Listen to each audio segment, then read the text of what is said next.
Well, here come the two teams at the Academy Stadium.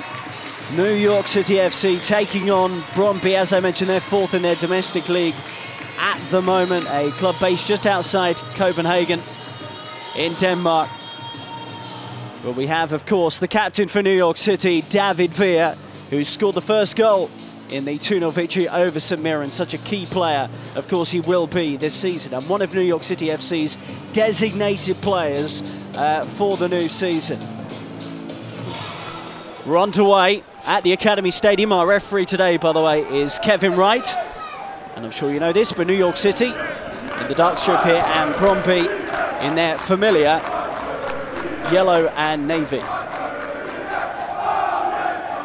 There are some travelling Brøndby fans as well who are here to see how their team is getting on at the moment. They're probably out of the title running domestically this season, but they'll certainly challenge for European football. They're just outside those spots at the moment. So this will be a very good test today for the MLS side.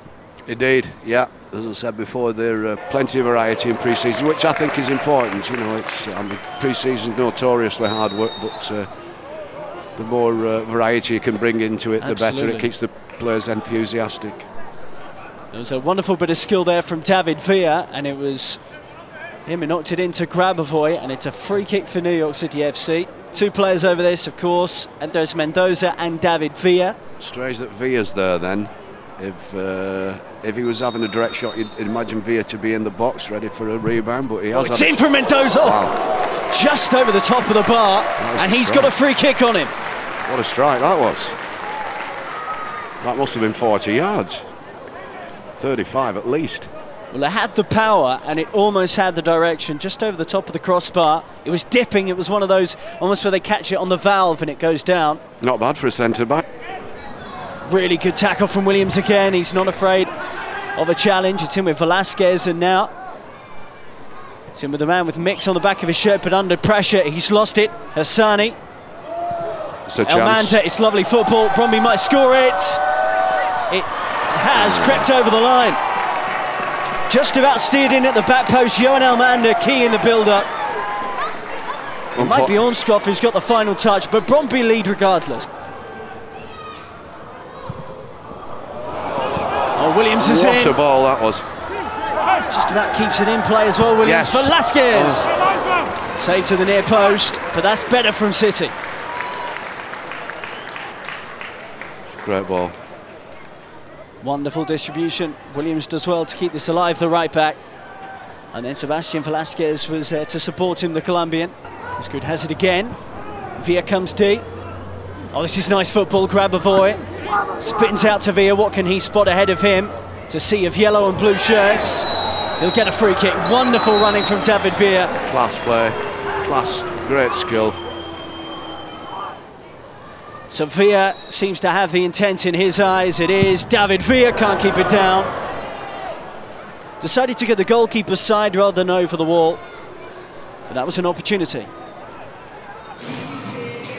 So you can see there's a bit of a team talk here going on. Jason Kreis in the middle of that huddle with the New York City players who are about to come on. And I'm sure they're thinking about performance and fitness, but they'd love to leaving them with a victory.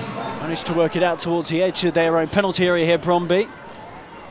They've kept much the same team. The objective for them slightly different perhaps in a mid-season friendly. They're just trying to keep their main starting 11 fit ahead of the new season, I imagine. Yeah, have they had a break? Yeah, they've been off mid-season, I think it's a couple of months in Denmark. Or they might be in here though. Hassani, 2-0, he's onside, and Brøndby have scored again. Just cut open by a lovely bit of incisive play, and Hassani gets himself on the score sheet. Yes. Poku.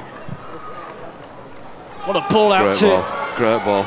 the man Patrick Mullins here, who did actually start the last game against St Mirren. Cross is good as well. What a cross. Taylor's there, and it looks like Brøndby will get away with this one. Still alive here with Poku. Matt Dunn being encouraged to shoot. Comes to nothing. Great move there. Unfortunate not to end with a goal, but some really good quality play. Well, I love this pass from Poku to spray it wide, and it's brought down brilliantly by Patrick Mullins, it's a great the cross striker. Too. Yeah, that's a really good ball. Cross. Just a little behind Taylor, I think, unfortunately. And we're also going to get a look at Riza Demisi, who I've been reading about the past few days, Danish under-21 international. He's not a player short of confidence. Oh, he's in. Oh, here's Poku through the middle. Goalkeeper's read that well. And Poku was onto that in a flash, but the goalkeeper actually read it well, in fairness. Yeah, it's an exciting prospect for players, management, coaches, fans, everybody connected to the club. It's I'm excited, and I'm in England. Well, I'm sure many Manchester City fans, because you can pick up the MLS over here, I'm sure many will be over the summer with Manchester City not in action, will be following how they get on. And we've had the 2 additional minutes. It's a first defeat for New York City FC. Jason Christ sees his players make their way off the pitch, and now they'll head back to the United States after a very enjoyable time in Manchester, I'm sure. I think that today's game, you look at the scoreline and you're a little disappointed. Certainly, I'm a human being, I understand those. But for me, it was a very similar performance to the first game. There's still a lot of positives to be drawn, and there's a lot of negatives to be drawn. And so we have to just continue to move forward and try to improve, to correct our mistakes, and there was a few, but there was also some positive things, and just try to improve on those positive things as well. Yeah, I thought it was a good game. I thought it was a good test for us. It was their last game of preseason before they start their season, so it was a good test against a good team, that possessed the ball similar to us. And I think we learned a lot from this game, individually and collectively as a group. So, we're going to move on from it, and, I think it was a benefit for us because it's going to help us in the long run. The positives are that I still think we created quite a few goal-scoring opportunities, and with a little bit more sharpness in and around the box, I think we walk out of here with a goal or 2 in our pockets. So, can we take those positive moments and just fine-tune them a little bit to end up with some goals? And also, I think a big positive is now to see the group how it deals with some negativity, because this is our first bit of it. It's our first loss in preseason, and it's our first opportunity to get the group together and see whether or not we can respond in a positive way or a negative way. This is one of those things where you see the little things where you get punished. Times where we're too long on the ball and we're not getting out of spots fast enough. So yeah, definitely, including myself. There's things that I learned a lot from this game as well. But as a group, I think we'll look at the game, sit down, watch it, and we'll improve from it.